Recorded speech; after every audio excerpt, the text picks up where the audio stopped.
Grieve साध साध सब नेक हैं, आप अपनी ठोरे। जो सतलोक ले जाएंगे वो साधु कोई और।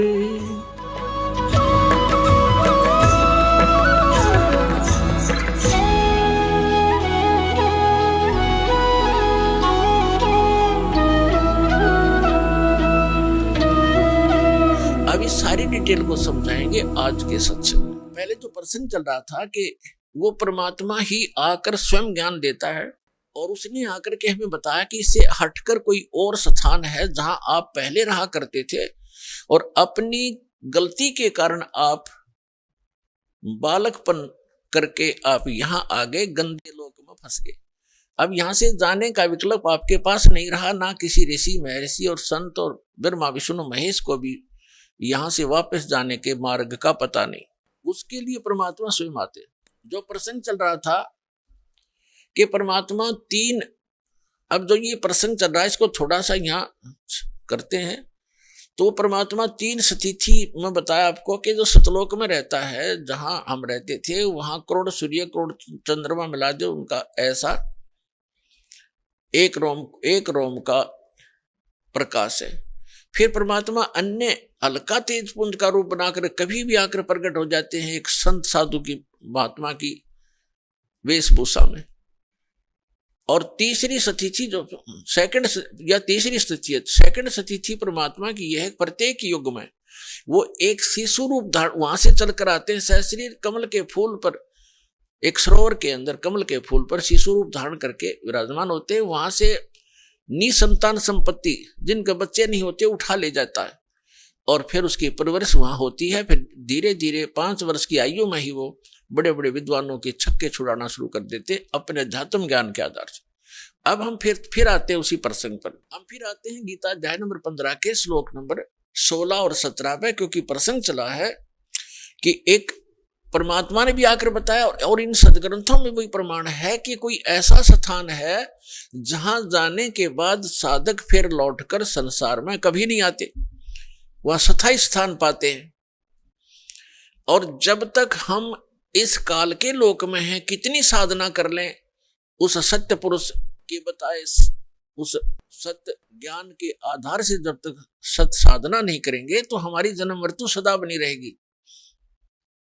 उसके लिए परमात्मा से परिचित संत आदरणीय गरीबदास साहिब जी कहते हैं कि आगे गए ना बावड़े रहते भी सब जाही, बिन साहेब की बंदगी कहीं ठोर ठिकाना नहीं। कहते हैं कि आगे चले गए वो तो वापस आए नहीं आपको कुछ बतावें कि हमारे साथ क्या बना, और जो शेष बचे हैं वो भी चले जाएंगे। यहां किसी उस सत्य साधना वो पूर्ण परमात्मा की भक्ति के बिना कहीं ठोर ठिकाना नहीं।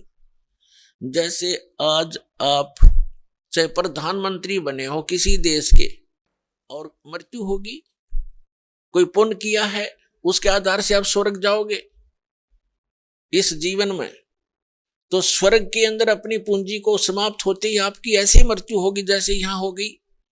तो यहां से चलो फिर स्वर्ग में पुण्य समाप्त होते ही वहां से चलो फिर नरक में अपना पाप भोगोगे, वहां कष्ट उठाओगे। जब वो समय पूरा होता है होते ही फिर कहेंगे चलो, वहां भी नहीं रख सकते। उसके बाद फिर गधा बने गधे का जीवन पूरा करते ही फिर चलो, फिर कुत्ता बनो, कुत्ते का जीवन पूरा होते फिर चलो मरो, और फिर मनुष्य बन गए फिर मरो, फिर वहां जाओ स्वर्ग में फिर चलो, खा के ये जीवन। तो ये चलो चलो मिटाएगी सतलोक में जाने से। और वो चलो चलो ना तो ब्रह्मा की मिटी, ना विष्णु की, ना शिव जी की, और ना सरपुरुष की, ना अक्षर पुरुष की। केवल परम अक्षर पुरुष, परम अक्षर ब्रह्म है वो परमात्मा जो स्वयं वास्तव में अविनाशी है। उसकी साधना करने से भी साधक उस लोक में चले जाते हैं जहां प्राणी कभी नहीं मरते, कभी वृद्ध नहीं होते, और वहां सदा युवा शरीर रहता है और वापस लौटकर इस गंदे लोक में फिर नहीं आते। श्रीमद् भगवत गीता अध्याय नंबर 2 के श्लोक नंबर 12 में, अध्याय नंबर 4 के श्लोक नंबर 5 और 9 में गीता अध्याय नंबर 10 के श्लोक नंबर 2 में ये गीता ज्ञानदाता अर्थात सरपुरुष कह रहा है। ये गीता का ज्ञान श्री कृष्ण जी में प्रवेश करके ये सरपुरुष बोल रहा है, काल बोल रहा है, जिसका ये स्वयं प्रमाण दे रहा है गीता अध्याय नंबर 11 के श्लोक नंबर 32 में कि अर्जुन मैं काल हूं और इन सभी लोगों का नाश करने के लिए, सभी योद्धाओं का नाश करने के लिए मैं अब प्रवृत्त हुआ हूं।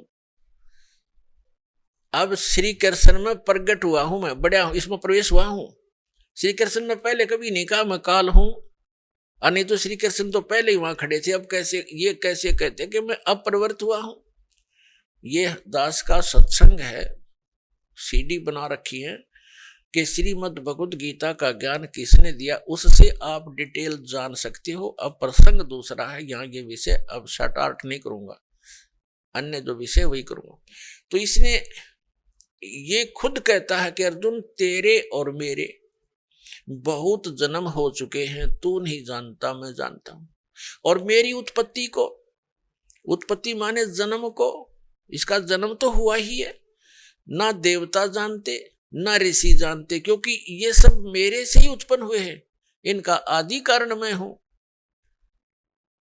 और गीता अध्याय नंबर 10 के श्लोक नंबर 3 में तुरंत कहता है कि मैं अजन्मा हूं। अजन्मा क्योंकि जब श्री कृष्ण जी में बोल रहा है उस समय उसका जन्म नहीं हुआ, जब तो भूत की तरफ उसमें प्रवेश है, वो ठीक कह रहा है मैं अजन्मा हूं, मैं अज हूं। अब मैं जन्म लेकर नहीं आया श्री कृष्ण जी की तरह, मैं तो इसमें वैसे प्रकट होकर बोल रहा हूं। बाकी ये नहीं कि वो अविनाशी हूं, अविनाशी है वो। अब पता चलेगा वो कितना उसका समय है, कैसा पीरियड है उसका जीवन का। गीता के यथार्थ विश्लेषण की जानकारी के लिए पढ़ें पुस्तक गीता तेरा ज्ञानामृत।